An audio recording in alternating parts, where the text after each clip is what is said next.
父親住院92天，妻子卻一次也沒來過，甚至就連一條慰問消息都沒有。直到我在家整理父親遺物的時候，他破天荒發來了一條消息：老公，我媽摔倒了，你來醫院照顧一下我媽吧。我把手機反扣在桌面上，繼續整理手中93張繳費單。很快手機又來了消息：媽媽一直念叨你，請的護工，我實在不放心，你最會照顧人了，你去最合適。見我遲遲不回信息，索性柳如煙直接打來了電話。我盯着屏幕上跳動的名字，數到第6聲才按下了接聽鍵。看到我發的消息了嗎？他的背景音很嘈雜。媽媽這邊需要人照顧，我手上的項目實在走不開，你能不能請幾天假過來？就幾天時間。幾天具體是幾天？我平靜地問道。他停頓了一下，先請1周行嗎？看恢復情況再定。对了，你熬的粥特別軟糯，媽媽最愛喝你煮的粥了。我爸住院93天，你來過一次嗎？你一次都沒有來過。電話那頭突然安靜了，嘈雜的背景音仿佛瞬間被拉得很遠。怎麼突然提起這個？他的聲音壓低了。那段時間我確實很忙。我接過他的話，我知道，所以現在我也很忙。李澤峰，你這話是什麼意思？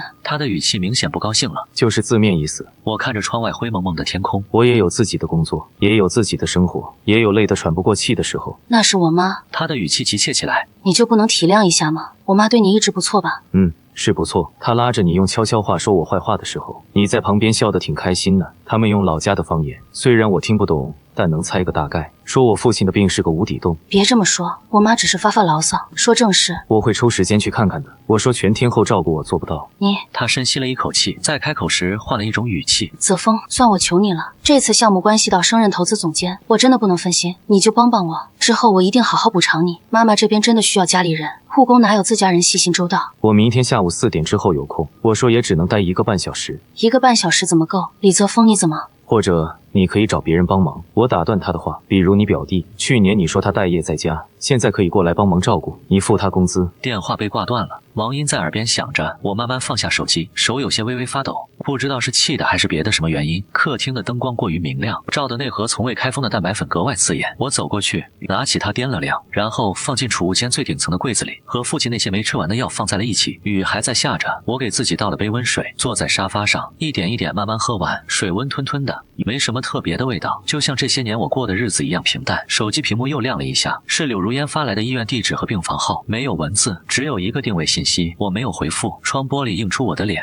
37歲，眼角有了細紋，鬍子是昨天忘記刮的。父親總說，澤峰，你要多為自己想想。可是他這輩子也沒為自己想過什麼。最後躺在病床上，連咳嗽都壓着聲音，生怕吵到隔壁病床的人，麻煩別人。我大概最擅長的就是不麻煩別人，包括我的妻子。夜深了，雨聲漸漸變小，我關掉客廳的燈，走進臥室。柳如煙的枕頭整齊地擺放在那裡，她習慣睡左邊，我睡右邊。去年有段時間，我在醫院和家裡兩頭奔波，有時凌晨才回來。會發現他把臥室門反鎖了。他說睡得太沉，莫聽見我敲門。後來我就乾脆睡在客廳沙發上。那些夜晚，我聽着雨聲，數着父親還有幾天才能出院。93天，一天一天數過來。現在輪到他的母親了。我躺在床上，盯着天花板上的紋路。明天下午4點，我要去見岳母，要見他骨折躺在病床上的樣子。聽他也許會說，澤峰你來了，也許會說，怎麼才來？然後我會待足1個半小時，像完成一項既定的任務。這沒什麼，我能做到，就像過去8年裡我做過的一切事情一樣。只是這一次，我不想再數日子了。睡意朦朧的時候，手機又震動了一下。我眯着眼睛看，是雜誌社工作群發來的消息，通知明天開選題會。我回復了，收到，然後關掉了網絡連接。黑暗徹底籠罩下來，雨停了，窗外隱約傳來車輛行駛的聲音。秋天快要來了，父親就是在去年這個時候倒下的。我蜷縮起身子，抱住了旁邊的枕頭。明天會怎麼樣？我不知道，但我知道一件事，那93天裡的每一分每一秒，我都記得清清楚楚。醫院的消毒水氣味和去年一模一樣，沒有絲毫改變。我站在病房門口，透過門上的玻璃窗，看見岳母陳淑芬半靠在病床上，左手打着石膏，用繃带吊着，臉色看起来有些發黃。柳如烟坐在床邊削梨，果皮削得又薄又连貫。這門手艺其實是我爸教他的，他曾經說過，削水果最能看出一個人的耐心。我推門進去的時候，那圈完美的梨皮突然斷了。來了。柳如烟抬起眼睛看了我一眼，語氣很平淡，繼續削剩下的部分。媽媽等了你一整個上午。岳母看見我，眼睛明顯亮了一下，隨即蒙上了一層薄薄的水汽。澤峰啊，你可算來了，我這把老骨頭真是不中用了。說着就要抬手抹眼淚，我把带来的果篮放在床头柜上。媽，您现在感觉怎麼樣？疼啊，稍微一動就疼得厲害。他抓住我的手，力氣出乎意料的大。医生說要躺1个多月，吃喝拉撒都得有人伺候着。如烟工作太忙，我是真不忍心拖累他。柳如烟把削好的梨切成均匀的小块，插上牙签递给岳母。妈，泽峰来了，您就放心吧，他照顾人特别细心。去年他爸爸住院的时候，全都是他一手操持的。这话说得极其自然，就像在谈論今天的天氣一樣。平常我看着他，他也抬眼看我，眼神平靜無波，甚至帶着一點理所當然的笑意。岳母慢慢嚼着梨子，含糊不清地說：“是啊，澤峰確實能幹。如煙說你今天是請假過來的，單位那邊沒有為難你吧？”請了半天假，我說那就好，那就好。他輕輕拍着我的手背，這段時間就辛苦你了，也不用全天都在這裡，白天在這兒陪着，晚上如煙下班來接你就行。至於飯菜嘛，醫院食堂的我實在吃不慣，你回家做了帶來吧，清淡一點最好。醫生說骨頭湯對恢復有幫助。柳如煙把水果刀仔細收好，用餐巾紙擦了擦手。澤峰，媽媽就拜託給你了，我晚上有個重要的酒局，大概10點左右才能結束，到時候過來接你。他說完就站起身，拿起搭在椅背上的西裝外套，整個動作流暢的像事先排練過一樣。等等，我出聲叫住了他。柳如煙回過頭，岳母也停下了咀嚼的動作。我請的是事假，不是年假。我說社裡有明確規定，事假連續超過3天要扣季度獎金，而且下周3有重要的稿子需要終審，我必須到崗。病房裡安靜了幾秒鐘，岳母率先開口，聲音裡帶着明顯的哭腔：“澤峰，你這是不願意照顧媽媽嗎？”不是不願意，我看着柳如煙，是時間上需要協調。我可以每天下班後來2個小時，全天陪護，我確實做不到。柳如煙的臉色沉了下來，她走回床邊，壓低聲音說：“李澤峰，我們出去說。”走廊盡頭的開水間窗戶敞開着，冷風不斷灌進來。你非要選在今天跟我算這筆賬嗎？媽媽躺在裡面骨折，醫生說搞不好會留下後遺症，需要精心護理，你就不能體諒一下？我怎麼不體諒了？我靠在冰冷的牆壁上，我說了每天都會來，護工的費用我可以承擔一半。這是錢的問題嗎？他的聲音提高了。媽媽需要的是家人，護工能和自家人比嗎？去年你爸爸住院的時候，我不是建議過請護工嗎？是你非要親自照顧，說護工不夠貼心，怎麼輪到我家你就換了一套標準？風吹得我眼睛發乾發澀，我看着窗外的樓下，有個中年男人推着輪椅，輪椅上坐着一位老人，正慢慢往停車場方向移動。去年這個時候，我也這樣推過我爸。去年我請了93天假，我說社裡差點讓我離職，是主編看在老員工的份上，給我調換了崗位，從責任編輯調到校對崗，工資降了3級，這些事我沒跟你說過吧？柳如煙抽煙的動作頓了一下。你媽媽住院，我可以照顧，但前提是不能影響工作。我已經失去過一次機會，不能再丟掉飯碗。我轉過頭看着他，如果你覺得不夠，可以再請一個護工。李澤峰，你現在是在跟我談條件？我是在提出可行的解決方案。我說。他笑了，那種很冷的笑容。行，那我也跟你交個底。這次我升總監的候選名單已經確定了，3個人，我排在第2位。現在是關鍵時期，上面正在考察家庭穩定性，連家裡都顧不好的女人怎麼顧得好項目？這是合夥人的原話，所以媽媽這邊必須由你頂起來。他走近一步，身上有淡淡的香水味，是我去年送他的那瓶，算我欠你的。等升職通知下來，我補給你雙倍的工資損失。你想調回原來的崗位，我找人幫你疏通關係，但是現在你得幫我演好這場戲。風把他額前的頭髮吹得飄動起來，那縷染成栗色的頭髮是我陪他一起去做的。他說過很喜歡這個顏色。每天來2個小時，我重複了一遍，這是我的底線。柳如煙盯着我看了很久，最後點了點頭。好，但是媽媽問起來，你得說請了長假，病房裡還有其他家屬，別說漏了嘴。晚上我盡量早點過來接你。媽媽想吃你熬的骨頭粥，你記得做。他走了，走廊裡只剩下消毒水的味道和遠處護士站的廣播聲。我在那裡站了一會兒，直到冷風把手指吹得發麻，才轉身回到病房。岳母正拿着手機發語音消息。對呀，澤峰來照顧我了，請了長假呢。這孩子特別孝順，我就說我沒看錯人。他看見我進來，笑着招手。澤峰，過來幫媽媽看看這個手機。怎麼又黑屏了？我走過去，他把手機塞到我手裡，屏幕上顯示着一條還沒發送出去的語音消息。收件人是幸福一家人群，群裡都是柳如煙的親戚們。消息內容是：如煙老公這次特別懂事，專門請假照顧我。我就說嘛，去年他爸爸住院，那是特殊情況。我把手機遞還給他，可能是軟件衝突了，您少安裝點小程序。唉，人老了就喜歡玩點新鮮玩意兒。我擰了條熱毛巾給他擦臉，他的臉很瘦，皺紋很深，嘴角有點歪，和我爸很像，只是我爸臉上總帶着洗不掉的病容。夫妻之間啊，就是要互相體諒。去年你爸爸病重，如煙是沒幫上什麼忙，可是他心裡一直記掛着呢。那陣子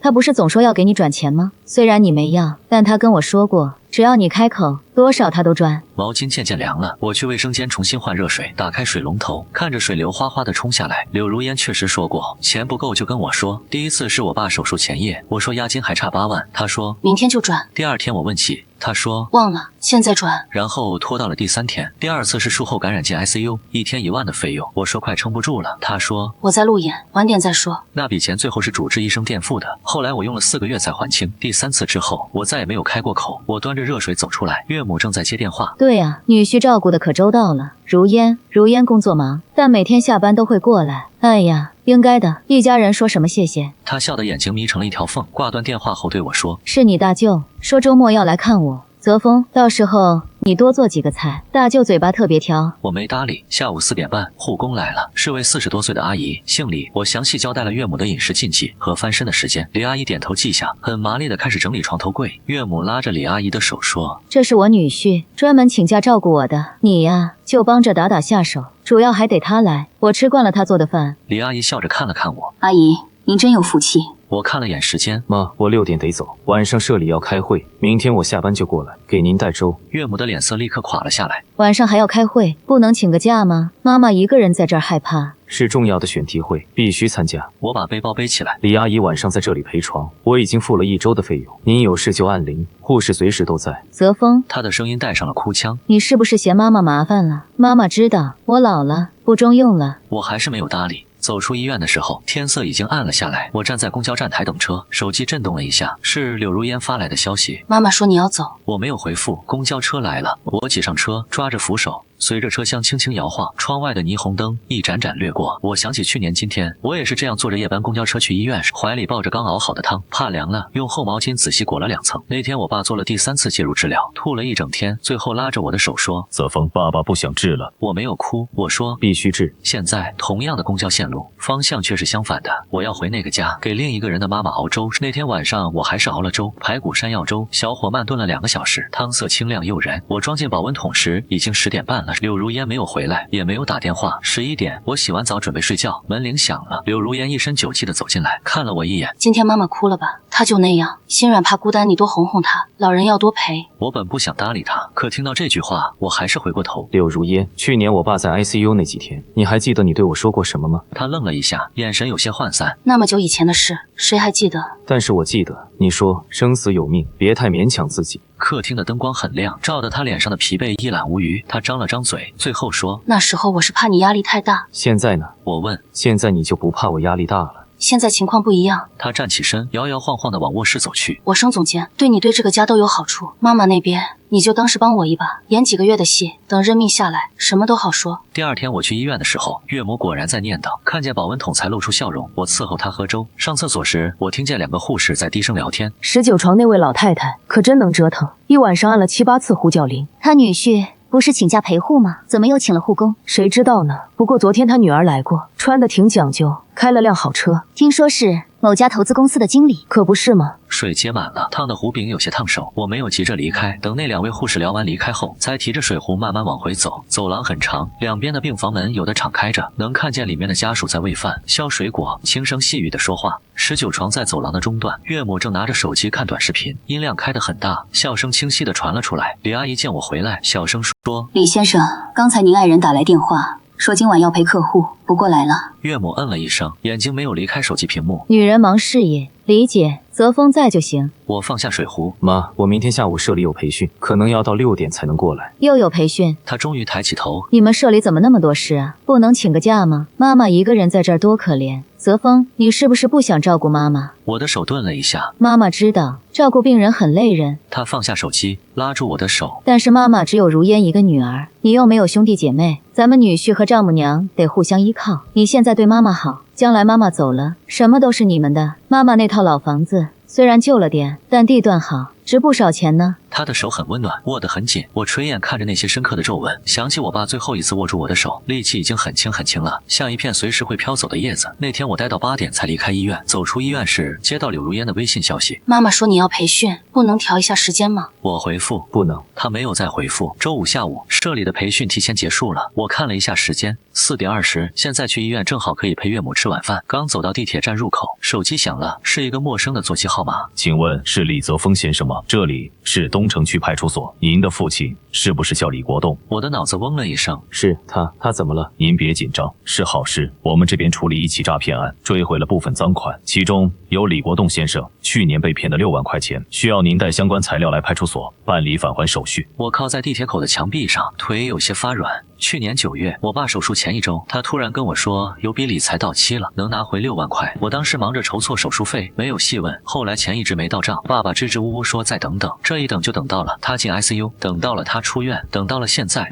他是什麼時候報的案？我聲音有些發顫。去年10月5日，他來派出所報案時狀態很不好，說是治病的錢，求我們一定想辦法追回來。我們記錄在案了，但這類案件偵破難度很大，直到最近打掉一個犯罪團伙，才發現這筆錢。10月5日，那是我爸手術後的第5天，他剛從 ICU 轉到普通病房，身上還插着管子。那天柳如烟來過醫院1次，送一份文件，在病房待了不到10分鐘，說了句爸，您好好休息，就匆匆離開了。我記得那天下午，爸爸一直盯着窗外看，我問他看什麼，他說沒什麼特別的。晚上護士悄悄告訴我說他偷偷哭過，問他原因他也不肯說，原來是因為這件事。我馬上過來。我說，派出所裡接待我的年輕警察遞過來一份文件。李先生當時情緒很激動，一直說這錢是給我兒子減輕負擔的。我們問他為什麼不告訴家人，他說兒子已經夠累了，不能再給他添麻煩。文件上有我爸的親筆簽名，字跡歪歪扭扭的，像是用盡了全身力氣才寫出來的。報案時間清清楚楚的寫着下午3點20，柳如烟離開醫院後的半個小時，警察把追回的款項轉到了我的銀行卡上，手續都辦妥了。以後多關心關心老人，很多騙子專門盯着獨居老人下手。謝謝。我說，聲音有些沙啞。走出派出所的時候，天已經完全黑了。我站在路邊，看着银行卡餘額增加的短信提示，60200塊，多出來的200是利息。去年10月，我為了湊齊爸爸的第3次介入治療費，把結婚時的金戒指賣掉了。金店老板稱了重量，說純度不夠高，只肯給1萬塊。我討價還價了半天，他才勉強加了300塊。走出金店的時候，我坐在馬路牙子上抽了根煙，然後擦擦臉去醫院，告訴我爸錢已經籌到了。爸爸摸着我的臉說，澤峰，你收了好多。他從來沒有問過錢是從哪裡來的，就像我從來沒有問過他為什麼總說錢夠用。手機又震動了，是柳如烟發來的消息。媽媽說你還沒到，培訓不是早就結束了嗎？我盯着手機屏幕，手指在鍵盤上停留了好幾秒鐘，最後回復道，臨時有點事，會晚點到。什麼事比媽媽還重要？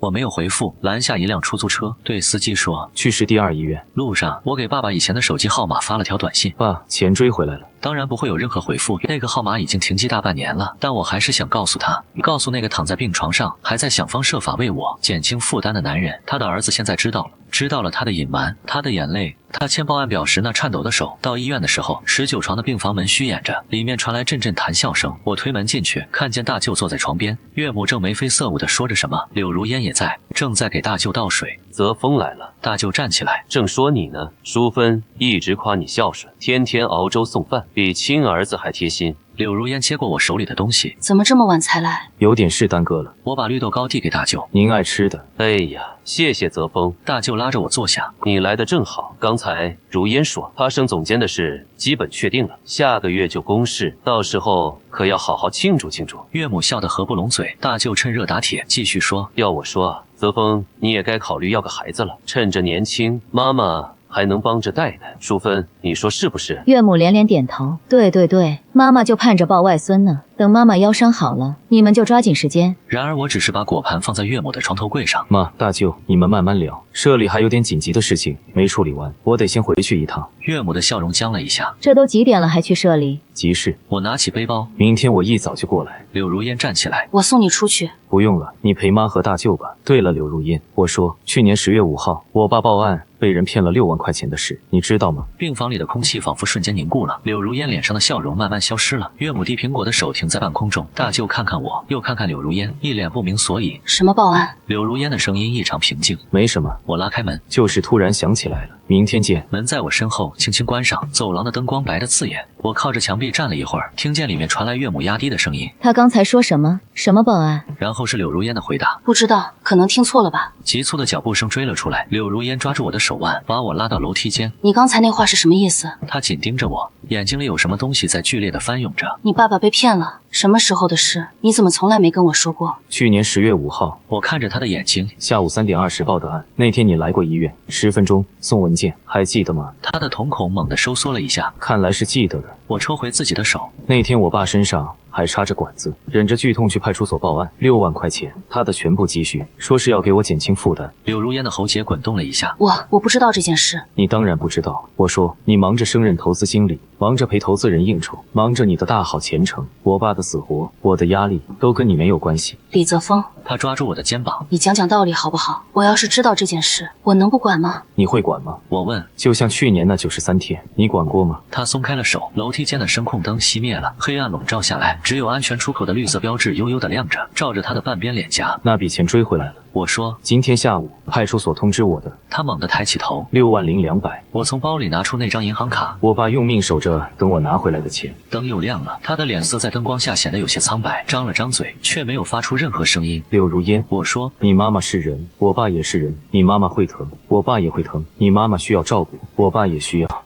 我明天還會來的。我打斷他的話，因為我答應過，但這是最後一次。等你媽媽出院，我們需要好好談一談。談什麼？他追問。我沒有回答，轉身下了樓梯，腳步聲在空曠的樓梯間裡回響着，一聲又一聲，像某種倒計時。他在後面大聲喊道：李澤峰，你把話說清楚。我沒有回頭。走出醫院的時候，夜風很冷，我把外套的拉鏈往上拉到頭，摸出手機，翻開通訊錄，找到一個很久沒有撥打過的號碼，大學同學張明，畢業後開了家律師事務所。我發了條簡短的消息：老張，想諮詢點事情，方便的時候回個電話。發送成功，公交車來了，我投幣上車，找了個靠窗的位置坐下。窗外的霓虹燈一盞盞飛快地掠過，手機震動了一下，是張明秒回的消息。什麼事？現在就可以打電話。我握緊手機，看着車窗玻璃上自己的倒影，倒影裡的人眼睛很亮，像有什麼東西在深處靜靜地燃燒着。公交車緩緩開動，駛向夜色深處，街燈一盞盞地向後退去，像一條沒有盡頭的路。而我知道，有些路一旦開始往前走，就再也回不了頭了。張明的律師事務所在一棟有些年頭的寫字樓9層，推開那扇磨砂玻璃門，暖氣開得很足，空氣裡混合着咖啡和紙張的特殊氣味。他穿着淺灰色的毛衣，戴着細框眼鏡，看見我進來，立刻站起身。老李，真是好久不見了，15年沒見面了。大學時我們住在對床，他總說我脾氣太好，容易吃虧。畢業那年，他送給我一句話：忍無可忍的時候，就無需再忍了。後來他考上了法學院，我娶了柳如煙，聯繫漸漸變少了。喝點什麼？他示意我坐下。你臉色看起來不太好。茶就可以了。我把背包放在腳邊。老張，我想諮詢離婚相關的事情。張明倒茶的手微微頓了一下，隨即恢復了正常。他把茶杯輕輕推到我面前，坐回辦公椅，打開了筆記本電腦。具體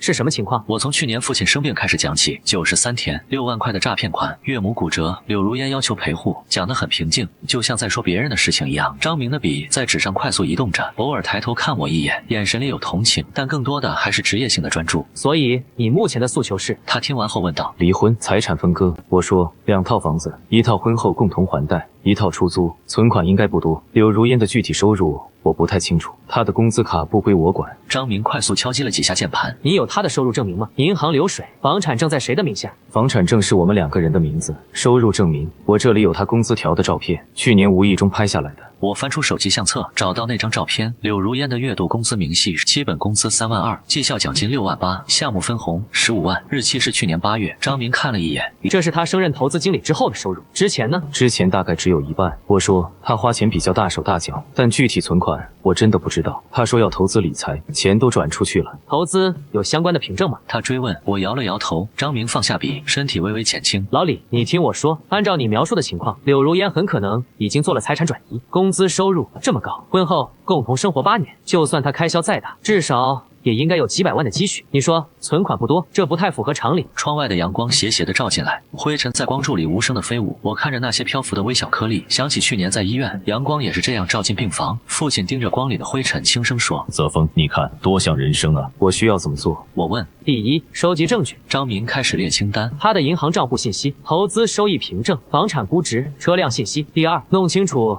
他轉移了多少錢，轉移到了哪裡。第三，如果你能證明他在婚姻中存在重大過錯，比如家暴、出軌、遺棄家庭成員，財產分割會對我們有利。他停頓了一下。你父親住院93天，他不管不顧，這屬於遺棄家庭成員嗎？法律上可能構成，但需要強有力的證據。我有聊天記錄、繳費單、醫院出具的各種證明。我說很好。張明的眼神變得銳利起來。還有，你剛才提到他要求你去照顧他母親，但對兩邊的老人採取雙重標準，這雖然不算嚴格的法律過錯，但可以在法庭上影響法官的判斷傾向。我握緊了茶杯。我需要請私家偵探調查嗎？先不用。張明想了想，你是他的合法丈夫，有權查詢夫妻共同財產。你可以先從家裡找找，看看有沒有銀行卡、合同、文件之類的東西。如果他藏得很深，我們再想別的辦法。他從抽屉裡拿出一張名片，這是我合作的調查員，如果需要可以聯繫他。費用方面，我可以幫你爭取優惠。謝謝你，老張。別客氣。他起身送我。大學時我就說過，你該硬氣的時候得硬氣。忍了8年，足夠了。走出寫字樓，冷風一吹，我打了個寒戰。手機裡有3個未接來電，全是柳如煙打來的。我回拨過去，你在哪？他語氣很冲。媽媽說昨天你沒去醫院，不是說好6點會到嗎？社裡加班。我說媽媽怎麼樣了？還能怎麼樣？躺着。他壓低聲音，李澤峰，你到底什么意思？昨天說完那些話就跑，今天又玩失蹤。我告訴你，媽媽要是有個3長2短，我跟你沒完。我現在過去。不用了。他吼了一聲，又深吸一口氣。護工在，你晚上熬點粥送過來吧，媽媽想喝。好。掛斷電話，我站在街邊，看着川流不息的車輛，張明的話在腦海裡回響：財產轉移，重大過錯，收集證據。我攔了輛出租車，師傅，去景園小區，那是我們的婚房，婚後一直住在那裡。柳如煙說這個小區的名字很吉利，旺財，家裡很乾淨，保潔阿姨每周來打掃2次。我站在客廳中央，環顧這個我生活了8年的地方。沙發是柳如煙挑選的，德國品牌，一套6萬多。電視牆做了整面的展示櫃，放着他的獎杯和紅酒。窗簾是我爸找人定做的，深藍色，邊角繡着細小的竹葉圖案。該從哪裡開始找呢？我想起柳如煙有個習慣，重要文件都放在書房的保險櫃裡。保險櫃密碼我原本是知道的，他設的是我們結婚紀念日，說這樣不會忘記。但去年他改過一次密碼，說公司要求加強保密，試試看吧。我走進書房，实木書桌，人體工學椅，書架上一排排金融投資類的書籍。保險櫃嵌在書架側面，黑色金屬質地，電子密碼鎖。我先輸入結婚紀念日0928，錯誤提示音響起。他的生日0516，錯誤。岳母的生日1123，錯誤。我坐下來盯着密碼鎖，6位數。柳如煙記憶力很好，但不喜歡設置太複雜的密碼，可能還是和日期有關。等等，去年他改密碼是什麼時候？好像是我父親手術前後那段時間，他總是待在書房裡，說有重要文件需要處理。一個念頭閃過腦海，我輸入去年父親手術的日期1012，咔嗒一聲，保險櫃打開了。那一瞬間，我的胃裡翻騰起來。他用我父親手術那天作為密碼，為什麼？是為了記住這個日子，還是為了提醒自己什麼？保險櫃裡分3層，上層是幾個文件袋，中層是幾個絨布盒子，下層是現金和銀行卡。我先看文件，第一個袋子，婚前財產公證。我翻開，裡面明確寫着柳如煙父母出資的購房款屬於他個人財產，婚後增值部分才屬於夫妻共同財產。簽字日期是我們領證前1周。我記得那天柳如煙說，就是走個形式，反正我的就是你的。我當時忙着試西裝，看都沒看就簽了字。第二個袋子，投資協議，柳如煙以個人名義投資了一家叫啟辰資本的公司，出資280萬，占股25%，日期是去年2月。280萬，我們哪來這麼多錢？第三個袋子，股權代持協議，柳如煙代持一個叫趙峰的人在某科技公司8%的股權，代持期限10年，日期是前年7月。趙峰這名字有點熟悉，我想起來了，柳如煙提過，是他表哥，在國外。我拍下這些文件的照片，手有點抖，但還算穩。中層的絨布盒子裡，一個裝着我的結婚戒指，去年父親住院後我就不戴了，隨手放在床頭櫃上，不知道什麼時候被他收起來了。另一個盒子裡是塊手表，我從未見過，發票放在盒底，價格58000塊，購買日期是去年情人節。去年情人節，柳如煙說加班，凌晨1點才回来，送了我一條領帶，說是匆忙買的。我拿起手表，表盤在燈光下反射出冷冽的光芒。最下層現金大約8萬塊，整齊的捆好，銀行卡有5、6張，來自不同銀行。我一張張拍下卡號，還有一個 U 盤，銀色的，沒有任何標籤。我把它插進電腦，需要密碼，試了幾次都不對。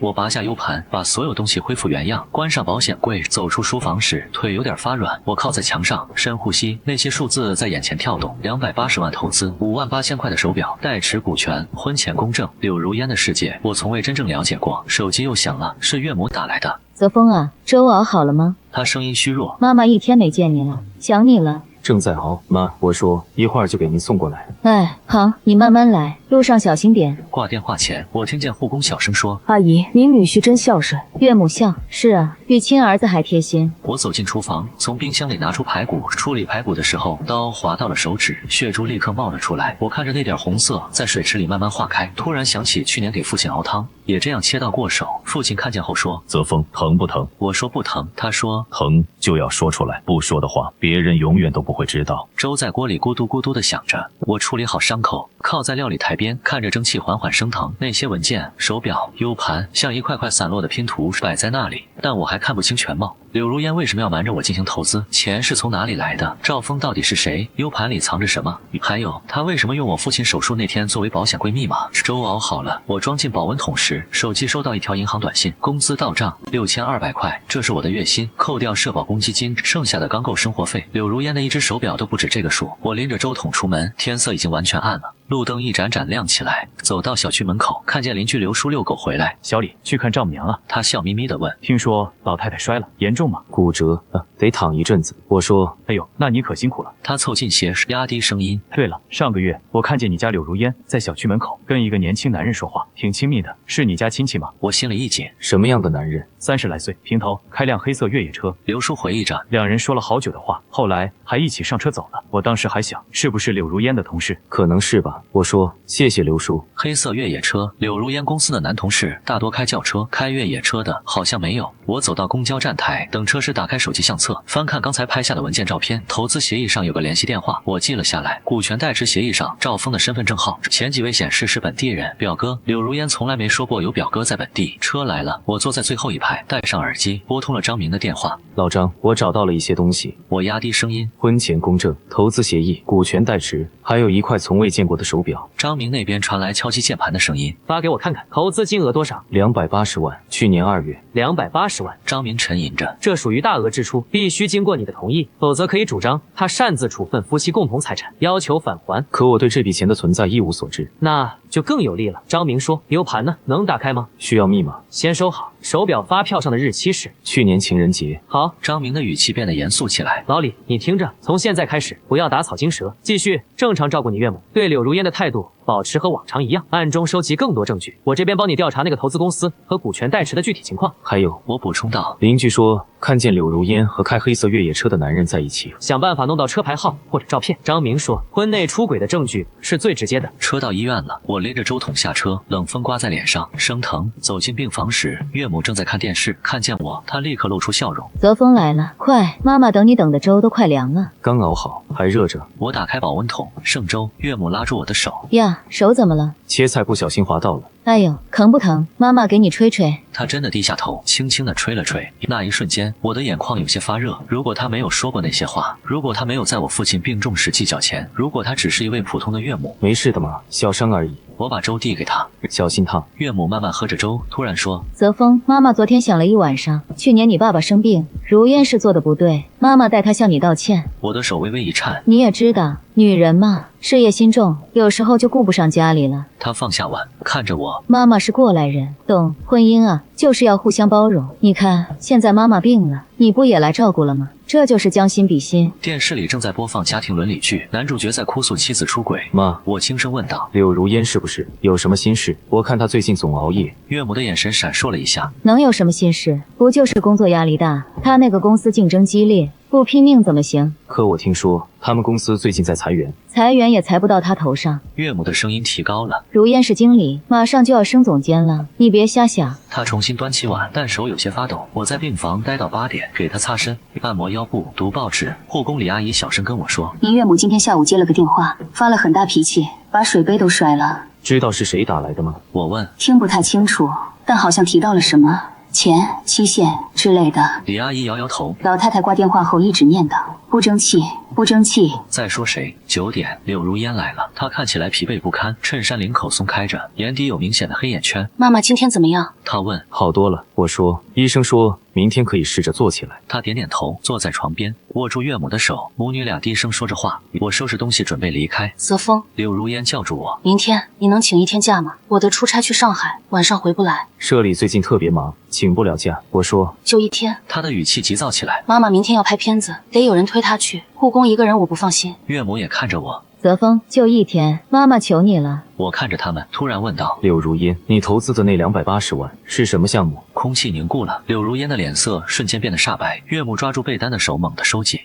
你說什麼？什麼280萬？啟辰資本25%的股權。我平靜地說：“去年2月的投資協議，我在保險櫃裡看到了。”你翻我的保險櫃？他的聲音拔高了。李澤峰，誰給你的權利？我是你的丈夫，那是夫妻共同財產。我看着他的眼睛，280萬不是小數目，為什麼沒有跟我商量？他張了張嘴，轉頭看向岳母。岳母臉色慘白，嘴唇哆嗦着。那是媽媽的錢。柳如煙終於說。媽媽的老本，讓我幫她投資。媽媽的錢。我轉向岳母，媽，您哪來的280萬？岳母眼神慌亂，我老房子賣了，拆遷款。您老房子在城東那個地段拆遷，最多150萬。我說，而且拆遷是4年前的事了。您當時說錢都存了定期。我記錯了。岳母語無倫次，是我娘家那邊的。媽，柳如煙打斷他，轉向我時眼神兇狠。李澤峰，你到底想幹什麼？查我的賬，懷疑我辛辛苦苦賺錢養家，你就在背後搞這些小動作。養家？我笑了。柳如煙，你的工資卡從不給我，家裡的開銷大部分是我在支付。你所謂的養家，就是買58000塊的手表送給別人嗎？他如遭雷擊，後退了一步。你去年情人節，你說你要加班，我從包裡拿出手表發票的照片，屏幕對着他，這塊手表送給誰了？病房裡死一般寂靜，隔壁床的老太太早就拉上了簾子。柳如煙的臉從煞白轉為通紅，又從通紅轉為鐵青。她猛地抬手，你敢？岳母尖叫，她的手停在半空中，顫抖着，最終狠狠地甩下來，砸在床頭櫃上。保溫桶被震倒了，裡面剩下的粥灑了一地。滾！她低着頭，聲音嘶啞。李澤峰，你給我滾出去！我沒有動。回答我的問題，280萬是從哪裡來的？手表送給誰了？趙峰到底是誰？滾！他的怒吼響徹整個病房，走廊傳來護士匆忙的腳步聲，岳母哭了起來。別吵了，都是我不好，是我沒有教育好女兒。護士推門進來。怎麼了？病人需要休息。柳如煙指着門，眼睛血紅。你走不走？不走，我就報警了。我看着她的樣子，突然覺得十分陌生。这個和我同床共枕8年的女人，此刻像一頭困獸，齜着牙，豎着毛，但眼神深處是掩飾不住的恐懼。她在害怕什麼？好，我走。我拎起背包。但是柳如煙，這件事還沒有完。走出病房時，我聽見岳母壓抑的哭聲和柳如煙暴躁的踱步聲。電梯緩緩下行，鏡面裡我的臉平靜的可怕，手指上的傷口隱隱作痛，但心口那塊壓了8年的石頭好像鬆動了一點點。走到醫院門口，冷風一吹，我打了個噴嚏，掏出手機，發現有10幾個未接來電，全是柳如煙打來的，還有一條短信：回來，我們需要好好談談。我沒有回復，攔了輛出租車，對司機說：去金融街，那是柳如煙公司所在的地方。啟辰資本的辦公樓燈火通明，我付了車費下車，站在街對面，仰頭看着那棟玻璃幕牆大樓。柳如煙的辦公室在18層，她說過從那裡能看到江景。手機震動，是柳如煙又打來了。我掛斷電話，發了一條消息：在忙，晚點再聯繫。然後我打開通訊錄，找到一個許久沒有聯繫的名字，李月，柳如煙的前助理。2年前離職時，我們一起吃過飯，互相加了微信。我發了條消息：小李，睡了嗎？過了幾分鐘，他回復：李哥，還沒呢，怎麼了？方便通電話嗎？有點事想問問你。電話很快就打了過來。李哥，好久不見。李月的聲音很輕快。聽說劉總要升總監了，恭喜啊！謝謝。我頓了頓，小李，我想問問你，離職之前，公司裡是不是有個開黑色越野車的男同事，平頭，30來歲的樣子？電話那頭沉默了幾秒鐘。你問這個幹什麼？李月的語氣變了。就是最近聽說了一些事情。我斟酌着用詞，和柳如煙有關。如果你知道些什麼，能不能告訴我？放心，我只是想弄清楚情況。李月嘆了口氣。李哥，我其實一直覺得應該告訴你，但又怕多管閒事。你說吧。我說，那是公司合夥人的侄子，叫劉波，去年調來公司擔任風控總監。他確實開黑色路虎。李月壓低聲音。公司裡傳過他和劉總的閒話，說他們走得很近，一起出差，一起應酬，但沒人敢明說，畢竟你懂的。劉波，风控總監，他們有過單獨出去的時候嗎？我問。有。李月的聲音更小了。去年公司年会，有人看見他們在酒店走廊摟着走路。還有一次加班，我去送文件，聽見劉總辦公室裡有男人的笑聲，門沒關嚴，我看見劉波坐在他的辦公桌上。我握緊手機，指甲深深陷進掌心。這些事情公司高層知道嗎？可能知道，但睜一隻眼閉一隻眼吧。劉波背景硬，劉總能力強，只要不影響工作。李月又嘆了口氣。李哥，你還好嗎？我沒事。我說謝謝你，小李。掛斷電話，我抬頭看着18樓，其中一扇窗戶亮着燈，那是柳如煙的辦公室。黑色越野車，劉波，風控總監，合夥人的侄子。原來是這樣，升總監要考察家庭穩定性，也許真正需要穩定的是他和劉波的關係。手機又震動了，這次是張明打來的。老李，查到了。他的語氣很急促。啟辰資本是個空殼公司，注冊資金只有50萬，實際業務幾乎為零。你那280萬的投資很可能已經被轉移走了。轉移到哪裡了？我問。還在查，但更關鍵的是，張明停頓了一下。那個趙峰根本就不是柳如煙的表哥，他是柳如烟的高中同學，8年前出國，去年才回国。他名下那8%的股權，實際持有人是柳如烟。他借用趙峰的身份進行代持，可能是為了規避公司高管不得持股的規定。冷風灌進衣領，我渾身發冷。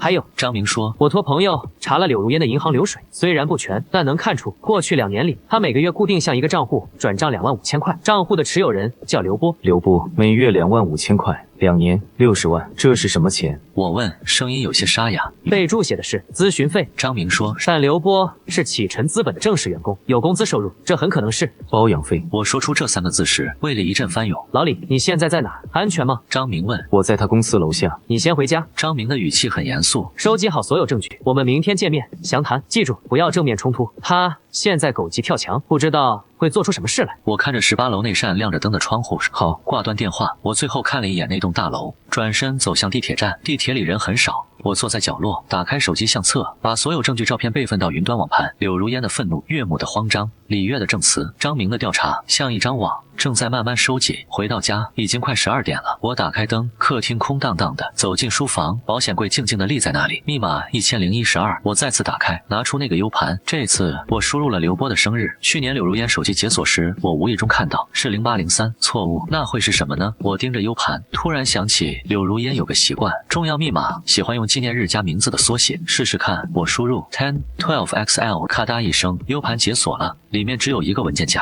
命名為備份。打開，裡面是掃描文件、購房合同、產權證、銀行轉賬記錄、購房合同，買方柳如煙，房屋地址是江邊高檔小區濱江1號，面積160平，總價1000萬，簽約日期是去年5月，我父親住院的第3個月。產權證，權利人柳如煙，單獨所有。銀行轉賬記錄分8筆，每筆125萬，從不同的賬戶匯出，最後都匯入了開發商的賬戶。匯款人包括趙峰、劉波，還有幾個陌生的名字。1000萬的房子，在我父親生命垂危，我四處借錢的時候，他買了一套1000萬的房子，寫在一個人名下。我一張張截圖，手抖得幾乎拿不住手機。最後一份文件是遺囑的草稿，本人柳如煙，如發生意外，名下所有財產，包括濱江1號房產、啟辰資本股權、銀行存款等，全部由劉波先生繼承。丈夫李澤峰已盡撫養義務，不再享有繼承權。日期4個月前。我盯着屏幕，眼前發黑。原來如此，原來一切早有預謀。父親的病只是加速器，讓他迫不及待的要甩掉我這個包袱，去擁抱新生活和新房子、新男人。手機突然響了，是柳如煙打來的。我接通電話，沒有說話。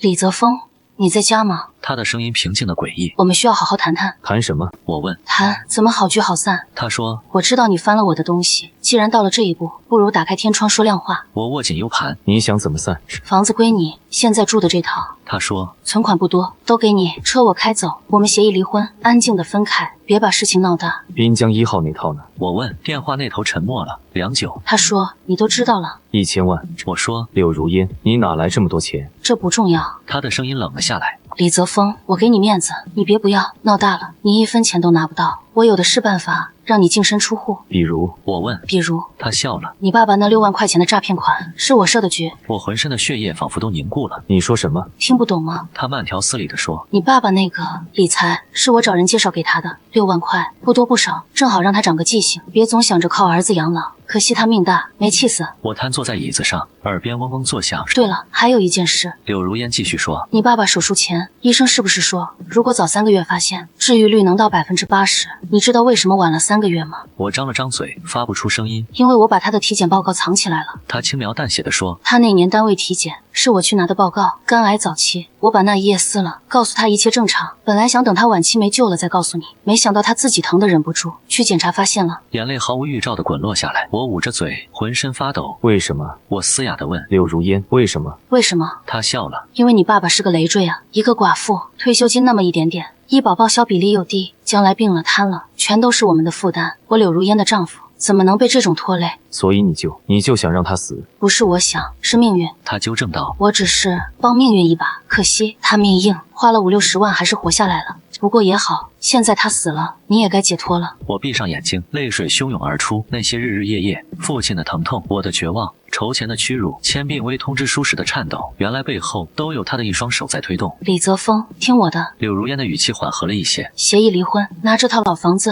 安安分分的走人。濱江1號的房子，公司股權，這些都不是你能碰的。劉波的背景你惹不起，鬧大了，你連工作都保不住。我睜開眼，看着電腦屏幕上的那些文件，購房合同、轉賬記錄、遺囑，還有 U 盤裡最後一個文件夾，命名為錄音。我點開，裡面是幾十條音頻文件，日期跨度長達2年。最新的一條是昨天，我顫抖着手點開昨天那條錄音。先是柳如煙在樓梯間的對話，去年10月5號，我爸報案被人騙了6萬塊錢的事，你知道嗎？然後是長久的沉默，錄音還在繼續，是我離開之後，柳如煙在樓梯間打的另一個電話，她的聲音帶着笑意。放心，那個傻子什麼都不知道，錢已經洗乾淨了。房子在你名下，萬無一失。我媽裝裝樣子罷了，等她腰好了就送養老院。李澤峰給她套老房子打發了就行。对了，今晚我去你那兒，想你了。背景裡有個男生輕笑。那你快點，我新買了瓶好酒。錄音結束，我坐在黑暗裡，渾身冰冷。手機裡柳如煙還在說：“給你3天時間考慮，簽了協議，我們兩清，否則……”我打斷他，否則怎麼樣？否則，他壓低聲音，我不保證你爸爸那6萬塊錢詐騙案的主犯會不會變成某個走投無路、急需用錢的兒子。我笑了，笑出了眼淚。柳如烟，我说，声音平靜的连我自己都覺得陌生。我也給你3天時間。什麼？他問。3天之內把濱江1號的房子過戶到我名下，啟辰資本的280萬及所有收益還回來，另外賠償我父親的醫療費、精神損失費300萬，總計1580萬。他愣了幾秒鐘，然後大笑起來。李澤峰，你瘋了嗎？我没疯。我點開電腦上的另一個文件，那是剛剛整理好的證據包，包括所有文件、照片、銀行流水、U 盤錄音。我只是突然想通了，忍無可忍的時候就無需再忍了。你在威脅我？他問。不，我說我是在通知你。我掛斷電話，把他所有的聯繫方式都拉黑了。窗外夜色深沉，城市的燈火璀璨，像一片倒置的星河。我坐在書房裡，打開所有的燈，開始整理證據，一份份文件歸類，一段段錄音標記，一條條時間線串聯。凌晨3點，張明發來消息：睡了嗎？我回復沒有，剛整理完證據，發給我看看。我把壓縮包發了過去。10分鐘後，他打來了電話。老李，他的聲音有些顫抖。這些錄音，他承認了害你父親。我說這是謀殺未遂。張明深吸一口氣，加上巨額財產轉移、婚內出軌、遺棄家庭成員，足夠讓他坐牢了。我不想讓他坐牢。我說，那你想？我想讓他一無所有。我看着窗外漸漸亮起的天色，房子、錢、事業、情人，我要他一件一件的失去，就像他讓我失去的那樣。張明沉默了片刻。需要我做什麼？幫我找個好律師。我說不，找最好的律師團隊。費用先用我父親那6萬塊錢，不夠的我再想辦法。好，張明說。還有，我補充道，幫我查清楚劉波的底細。他既然是合夥人的侄子，為什麼還需要柳如煙每個月給他2萬5千塊？他在害怕什麼？在隱瞞什麼？明白。張明說。掛斷電話，我走進浴室，打開淋浴，熱水沖刷下來。我蹲在地上，終於放聲大哭，為父親哭，為那93天哭，為這8年的愚蠢而哭。哭完了，我站起來，擦乾身體，看着鏡子裡紅腫的眼睛。從今天起，李澤峰不再哭了，他要讓該哭的人哭。3天後，下午2點，我坐在濱江1號售樓部對面的茶室裡，靠窗的位置。張明坐在我對面，身邊是一位50多歲、氣質沉穩的女律師，姓周，是張明的導師，專門處理財產糾紛和刑事案件。所有材料都準備好了。周律師推過來一個文件夾，起訴狀、證據清單、財產保全申請，只要法院受理，柳如煙名下所有的資產都會被凍結。我翻開文件，裡面是密密麻麻的法律條文，最後的簽名處空着。他來了。張明看向窗外，柳如煙的白色寶馬停在路邊，他下了車，穿着西裝套裝，頭髮梳得一絲不苟。副駕駛下來一個男人，30來歲，平頭，穿着黑色夾克，很自然地摟住他的腰。劉波，2人說說笑笑地走進售樓部，像是來看房的業主。不，他們就是業主。要現在過去嗎？張明問。再等等。我說。我們看着他們走進售樓部，10分鐘後出來，上了車，駛離了。我給柳如煙發了一條短信，用的是新號碼。3點，老房子見，帶上你答應的一切。他很快就回復了。你會後悔的。我沒有理會，攔了輛出租車，對司機說，去錦園小區。那是我們現在的家，家裡已經被我簡單的收拾過了。父親的遺像擺在客廳的正中央，前面點了3炷香。3點整，門鈴響了。我打開門，柳如煙一個人站在門外，臉色陰沉。他看了眼屋內的張明和周律師，冷笑一聲，帶幫手來了。帶見證人。我說，請進。他走進來，看見父親的遺像，愣了一下，隨即移開了目光。協議呢？他直奔主題。我把周律師準備的文件夾推過去，這份簽了，1580萬3天內到賬，我們兩清。他翻開看了幾行，臉色驟變。你要我？這是財產分割協議，這分明是認罪書。周律師平靜地說，劉女士，根據你丈夫提供的證據，你涉嫌婚姻詐騙、財產轉移、遺棄家庭成員以及教唆詐騙致人病情加重，如果起訴，刑期在10年以上。柳如煙猛地站起來。李澤峰，你真敢這麼做？我為什麼不敢？我看着他的眼睛。你敢害我父親，我就敢送你進監獄。那些證據都是偽造的。他吼道。我根本沒說過那些話，錄音是合成的。是嗎？我打開手機，播放 U 盤裡最後那段錄音，他的聲音清晰地傳來。你爸爸那個理財是我找人介紹給他的，我把他的體檢報告藏起來了，肝癌早期，我把那一頁撕了。柳如烟的臉瞬間慘白如紙。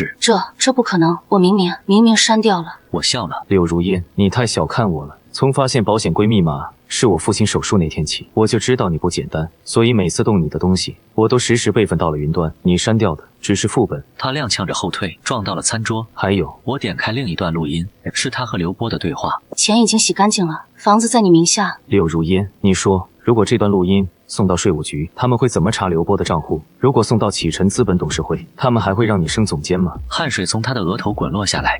你到底想怎麼樣？簽了協議，我把筆推過去，1580萬買你的自由，否則明天這些證據會同時出現在公安局、稅務局、啟辰資本董事會以及劉波的未婚妻那裡。他猛地抬起頭。你說什麼？劉波有未婚妻，你知道嗎？我微笑着問。銀行高管的女兒，上個月剛訂婚。如果他知道劉波在國內包養情婦，還轉移資產……柳如煙跌坐在椅子上，眼神渙散。良久，她嘶啞地說：“我沒有1580萬。濱江1號的房子值1000萬。我說啟辰資本的280萬，加上你這幾年的積蓄，湊一湊夠了。那是劉波的房子。”他艱難地說：“是嗎？”我翻開產權證的複印件，權利人柳如煙單獨所有，购房款來源不明，涉嫌洗錢。柳如煙，你說是我起訴你拿回這套房子容易，還是你讓劉波放棄這套房子容易？他雙手抱頭，渾身發抖。我知道他動搖了，簽了字，房子過戶給我，錢到賬，我們離婚。我的聲音放輕了一些。你還可以繼續當你的投資經理，陪你的劉波，只是從此以後我們兩不相欠。他抬起頭看着我，眼睛血紅。李澤峰，你好狠！跟你學的。我迎上他的目光，時鐘滴答滴答地走着，香爐裡的香燃盡了。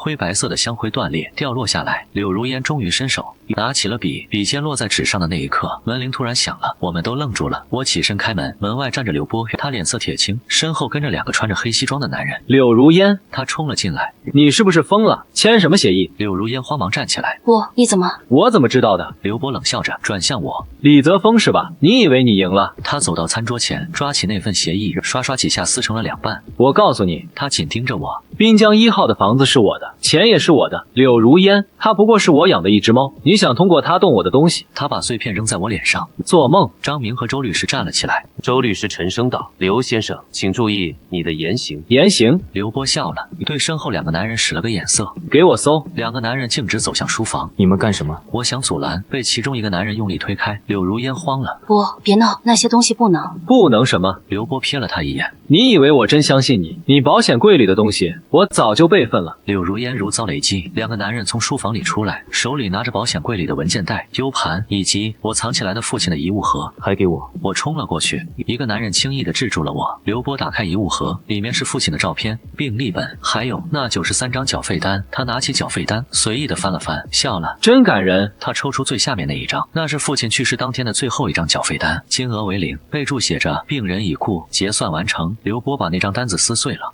我掙扎着，眼淚湧了出來。哭什麼？他把碎片撒在地上。你爸爸死了，你老婆是我的，你的房子，你的錢，將來也都是我的。李澤峰，你拿什麼跟我鬥？他走到我面前，抬起我的下巴。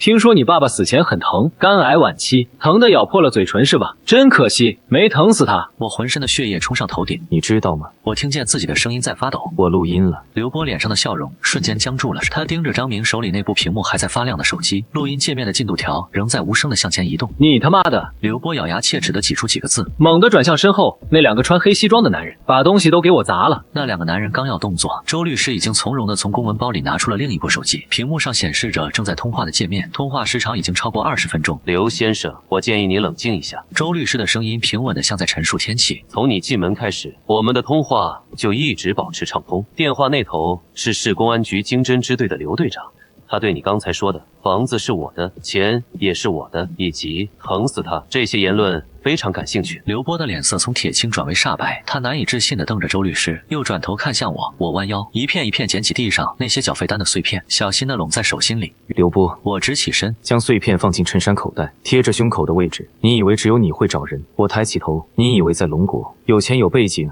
就能為所欲為？我舅舅是副局長。劉波嘶吼道，但聲音裡已經沒有了剛才的底氣。副局長也要依法辦事。張明接話道，同時按下了手機上的一個按鍵，一段清晰的音頻開始外放，正是劉波進門後說的所有話。更何況你未婚妻的父親，也就是你未來的岳父，好像正在和你舅舅競爭局長的位置吧？你說，如果我把這段錄音匿名寄給他，他會怎麼想？劉波像被抽乾了力氣，後退一步，撞在了餐桌邊緣。柳如煙這時才從震驚中反應過來，他撲過來抓住劉波的手臂。不，現在怎麼辦？你想想辦法。滾開！劉波粗暴地甩开他，眼神凶狠地瞪着我。你到底想怎麼樣？剛才的條件依然有效。我說，不過因為你的精彩表演，現在加碼了。除了之前說的1580萬，濱江1號那套房子必須立刻過戶到我名下，作為你侮辱我父親的精神賠償。同時，你要寫一份書面道歉，承認你教唆他人詐騙我父親，並試圖用非法手段威脅我的事實。你做夢！劉波咆哮。那我們就試試看。我拿起自己的手機，快速操作了幾下，然後翻轉屏幕給他看。屏幕上是一個即將發送的郵件界面，收件人欄密密麻麻列着10幾個郵箱地址，最上面2個赫然寫着龍國稅務總局舉報中心和啟辰資本董事會全體成員。郵件的附件列表裡有購房合同掃描件、轉賬記錄、股權代持協議，還有剛剛劉波撕碎繳費單的照片。我只要按下發送鍵，我的手指懸在屏幕上方。你的稅務問題，你叔叔公司的內部調查，你未婚妻家族的震怒，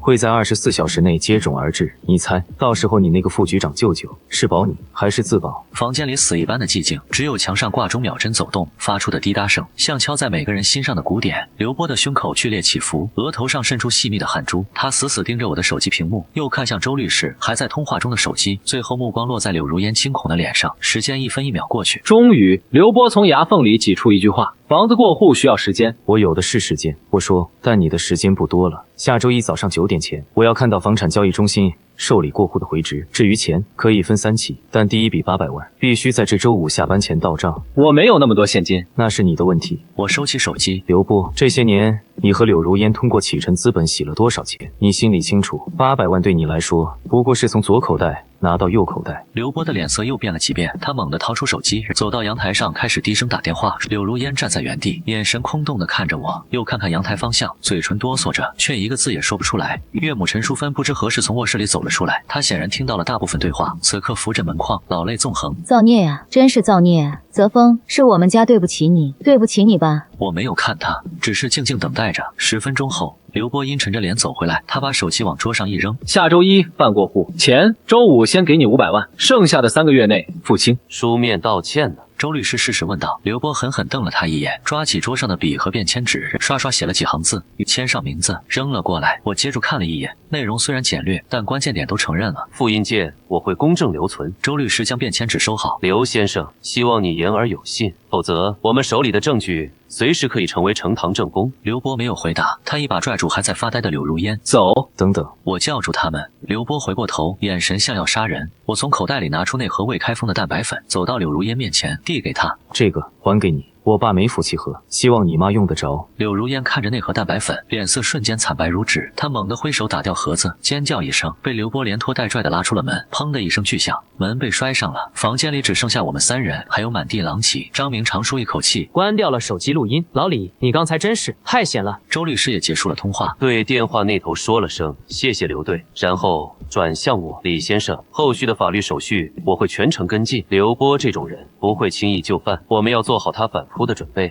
我點點頭，感覺全身的力氣都被抽空了，慢慢坐到沙發上，看着父親遗像前那3柱已經燃盡的香，香灰靜靜堆積在那裡。我爸的仇總算報了一部分。我輕聲說，這才剛剛開始。周律師神情嚴肅，經濟上的補償和懲罰只是第一步。柳如煙涉嫌藏匿體檢報告，延誤你父親病情，這件事如果證據確鑿，可以追究他的刑事責任。還有劉波，他的問題更大，稅務、洗錢、重婚，只要我們手裡的證據鏈完整，送他進去不是難事。我需要做什麼？我問。繼續收集所有你能找到的證據，尤其是柳如煙承認藏匿體檢報告的原始錄音。周律師說，另外這段時間注意安全，劉波狗急跳牆，可能會做出不理智的事情。張明拍了拍我的肩膀，老李，這幾天你先住我那兒吧，你一個人在這裡不安全。我想了想，搖頭，不，我就住這裡，這是我爸給我買的房子，我哪兒也不去。劉波的動作比我想象的還要快。周4下午，周律師就打來電話，告訴我濱江1號房產過戶的申請已經被交易中心受理了。周5上午，我的銀行卡收到了第一筆500萬的轉賬，看着手機上那串長長的數字，我沒有絲毫喜悅，只有一種冰冷的平靜。這筆錢沾着我父親的血和淚。張明幫我聯繫了一家可靠的財務公司，開始梳理柳如煙和劉波這些年的資金往來。隨着調查的深入，越來越多的黑幕被揭開。劉波所謂的風控總監職位罪，根本就是個幌子。他利用启辰資本的項目通道，為多家空殼公司洗錢，金額累計超過2個億。而柳如煙不僅是他的情人，更是他在公司內部最重要的白手套。那些通過他賬戶流轉的資金，最終都流向了海外。更讓我心寒的是，調查發現，早在4年前，柳如煙就和劉波在海外注冊了一家合資公司。而我父親當年那份被藏起來的體檢報告，很可能就是柳如煙為了盡快脫身，與我離婚而設下的毒計。他怕父親成為拖累，影響他和劉波的美好未來。這些證據足夠把他們送進去了。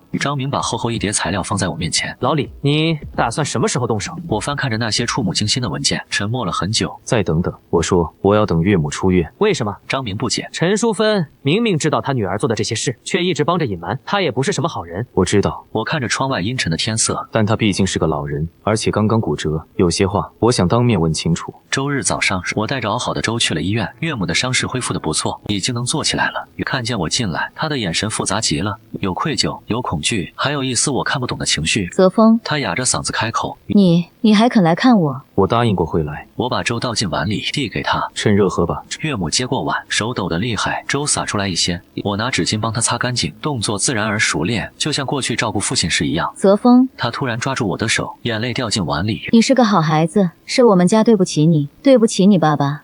我要是早知道如煙他竟然敢做那種傷天害理的事，我說什麼也會攔着他。我沒有抽回手，只是平靜地問：“媽，你真的不知道嗎？去年中秋，您當着我的面說澤峰爸爸那病是個無底洞，那個時候您是不是已經知道柳如煙藏了體檢報告？”岳母的手猛地一顫，碗差點打翻，她不敢看我的眼睛，只是低着頭，眼淚大顆大顆往下掉。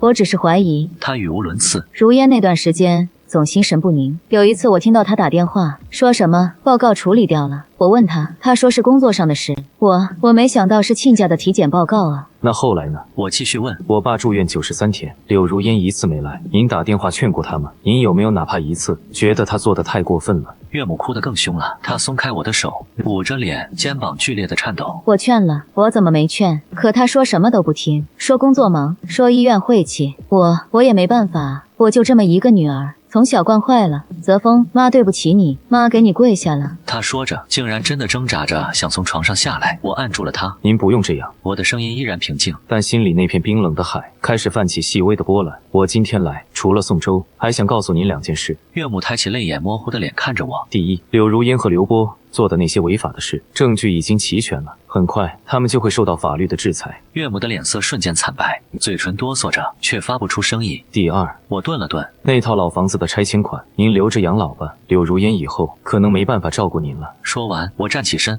拿起空了的保溫桶。澤峰，岳母在我身後淒厲地喊了一聲：“能不能放過如煙一次？她還年輕，她要是進去了，這輩子就毀了。媽，求你了，媽所有的錢都給你，房子也給你，你就給他一條活路吧。”我停在門口，沒有回頭。我爸今年才65歲，我說他本來可以活到75、85，是誰不給他活路？病房門在我身後輕輕關上，隔絕了裡面壓抑的哭聲。走出醫院大樓時，天空飄起了細雨，冰涼的雨絲落在臉上，讓我清醒了一些。手機震動，是周律師發來的消息：李先生，所有證據材料已整理完畢，隨時可以提交給公安機關和檢察機關。另外，啟辰資本董事會內部已經開始對劉波進行審計調查，他挪用資金的事瞞不住了。我回復：周一早上我們一起去公安局。周一早晨9點，我和周律師、張明準時來到市公安局經偵支隊。接待我們的正是那天與周律師通電話的劉隊長，他看起來40多歲，面容剛毅，眼神銳利。看完我們帶來的厚厚一沓證據材料，他的臉色越來越凝重。這些材料非常詳實，尤其是這幾段錄音是關鍵證據。劉隊長放下最後一頁紙，嚴肅地看着我們：李先生，你要有心理準備，這個案子涉及金額巨大，嫌疑人又有一定的社會關係，辦理過程可能會比較漫長，也可能會遇到阻力。我明白。我點點頭。無論多久，我都會配合到底。我只求一個公道。放心，法律會給你公道的。劉隊長站起身，我這就安排人手立案偵查，並對劉波、柳如煙採取強制措施。從公安局出來，天空竟然放晴了，陽光刺破雲層，照在濕漉漉的街道上，泛起粼粼的光。老李，接下來有什麼打算？張明問我。先回雜誌社上班。我說請了太多假，再不去工作真要丟了。周律師笑着說：“恐怕你現在想丟工作也難了。你的事情在圈子裡已經傳開了，很多媒體都想採訪你，都被我們按下了。你們雜誌社的主編昨天還聯繫我說想給你做個專訪，弘揚正能量呢。”我搖搖頭，專訪就算了，我只想安靜一段時间。接下来的几天，生活似乎恢復了平静。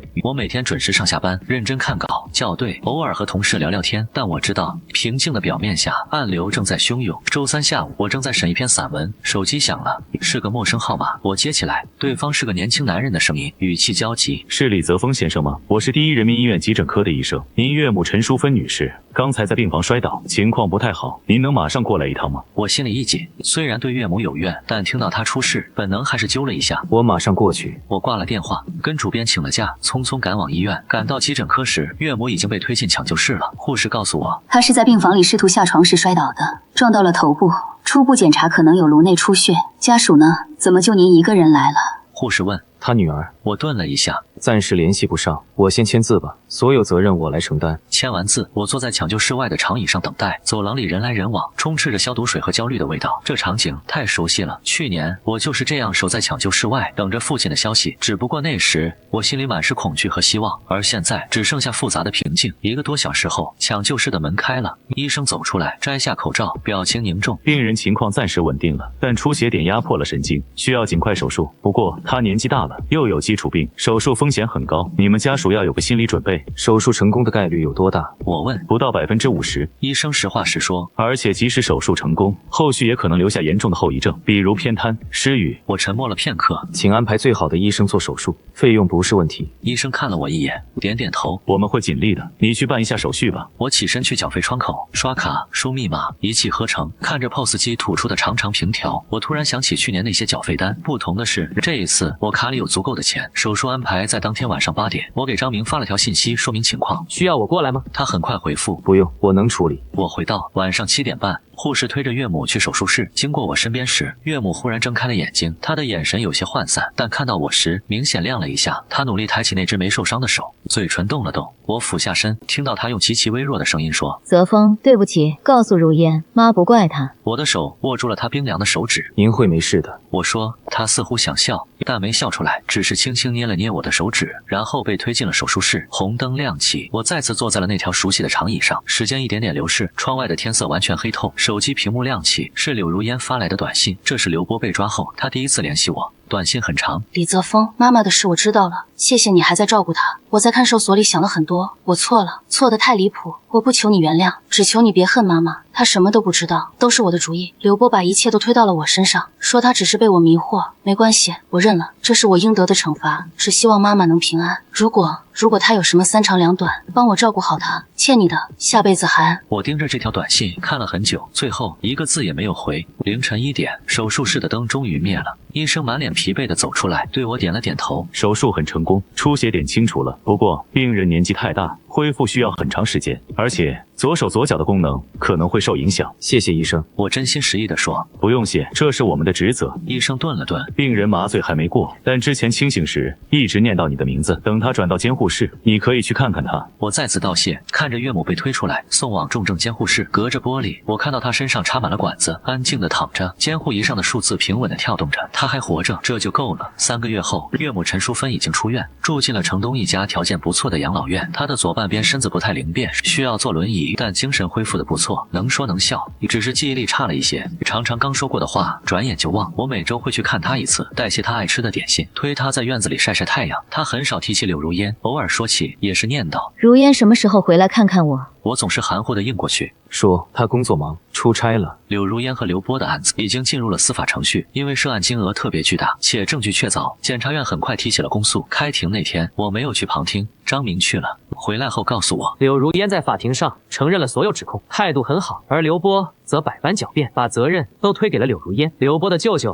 確實想活動，但這次涉及的金額太大了，又驚動了上面，他不敢插手。柳如煙的律師想爭取緩刑，但公訴人認為他主觀惡性大，造成的後果嚴重，建議重判。最後怎麼判，還要等法院合議。我點點頭，沒說什麼。又過了2個月，判決下來了。劉波因職務侵占、洗錢、重婚等数罪并罚，被判處有期徒刑15年，并处沒收個人全部財產。柳如煙因故意傷害、間接、職務侵占、包庇等罪名，被判處有期徒刑7年。宣判那天下着小雨，我撐着傘去了城郊的墓地。父親的墓碑被打掃得很乾淨，照片上的他笑容溫和。我把判決書的複印件在墓碑前點燃，灰黑色的紙灰隨着細雨飄散，融入泥土。爸，害您的人受到懲罰了。我輕聲說：“您安息吧。”照片裡的父親依然溫和地笑着，仿佛在說：“澤峰，好好過自己的日子。”從墓地回來，我接到了雜誌社主編的電話：“小李啊，社裡經過研究，決定調你回責任編輯崗位，工資恢復原級，另外還給你漲1級。”主編的聲音透着欣慰：“你這段時間的表現，大家都看在眼裡，好好幹。副主編的位置，我覺得你很有希望。謝謝主編。”我說：“对了，還有件事。”主編頓了頓：“省作協準備辦一個生命與親情主題的徵文比賽，社裡推薦了你去年寫的那篇93天去參賽，我覺得希望很大，你準備一下，可能需要去省裡參加頒獎典禮。”我愣了一下，93天是我在父親去世後在極度悲痛中寫下的散文，記錄那93天裡的點點滴滴，寫完後就鎖在抽屜裡，沒給任何人看過。一次主編來我家談稿子，無意中看到，堅持要拿去發表，發表後引起了不少反響，但我一直刻意回避談論它。主編，我別推辭。主編打斷我：“那篇文章寫的是真情實感，打動了很多讀者，你應該讓更多人看到，也讓更多人懂得珍惜。”我沉默了幾秒，終於說：“好，我聽社裡安排。”2個月後，徵文比賽結果公布，93天獲得了1等獎。頒獎典禮在省城舉行，我穿着簡單的襯衫西褲，站在領獎台上，手裡捧着沉甸甸的獎杯，台下是黑壓壓的觀眾，還有閃爍的鏡頭。主持人讓我發表獲獎感言。這篇文章寫給我的父親。我開口，聲音通過麥克風傳遍會場。寫給他生命最後的那93天，也寫給我自己那93天的成長與煎熬。會場安靜下來。曾經我以為忍耐和退讓是維繫家庭的方式，後來我才明白，沒有底線的好，只會縱容惡的滋生。親情、愛情，所有的感情都應該是相互的，是溫暖的，而不是單方面的付出和壓榨。我頓了頓，繼續道：這個獎杯，我想送給所有在親情和婚姻中感到困惑和痛苦的人。請記住，愛別人之前，先學會愛自己，保護好自己的尊嚴和底線，才是對愛你的人最大的負責。掌聲如雷般響起，我深深鞠躬，走下舞台。典禮結束後，很多記者圍上來想採訪，我禮貌地婉拒了，從側門悄悄離開。剛走到門口，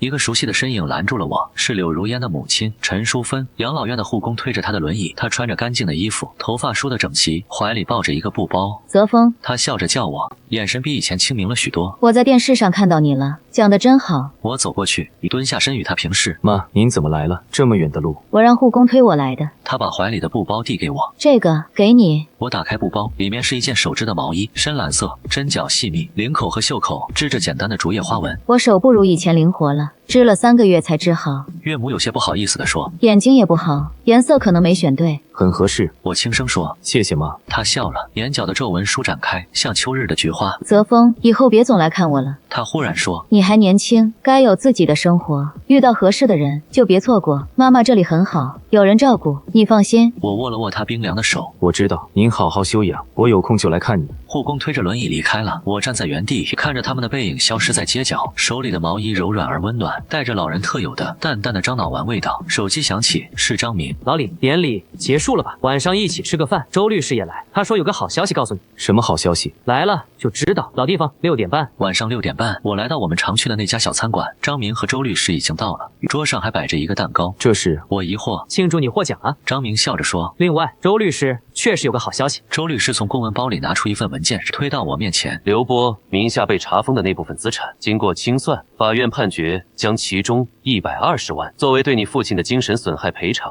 和你的經濟損失補償劃撥到你的賬戶，錢這周應該就能到賬。我看着那份文件，久久沒有說話。怎麼了？不高興？張明問。我搖搖頭，只是覺得一切都結束了。是結束了，也是新的開始。周律師舉起茶杯。李澤峰，以後的日子為自己活吧。我舉起茶杯，和他們輕輕碰了碰。窗外的城市華燈初上，車流如織。這個曾經讓我感到窒息和冰冷的城市，此刻在夜色中竟顯得有幾分溫柔。飯後，我一個人沿着江邊散步，初秋的晚風帶着涼意，吹在臉上很舒服。我拿出手機，翻到通訊錄裡一個幾乎乎陌生的名字叶真真，她是出版社的编辑，2个月前因为一篇稿子和我联系过几次，专业干练，笑起来眼睛彎彎的。最後一次通話時，他說：“李老師，稿子沒問題了，下次來省城，我請您吃飯，順便聊聊您下一部作品的規劃。”我當時只是客氣的答應了。此刻我看着那個名字，猶豫了幾秒，然後撥通了電話。電話很快被接起，傳來他清爽的聲音：“喂，李老師，真難得，您會主動打給我。”葉編輯，我說我最近可能會去省城一趟，不知道您說的那頓飯還有沒有效？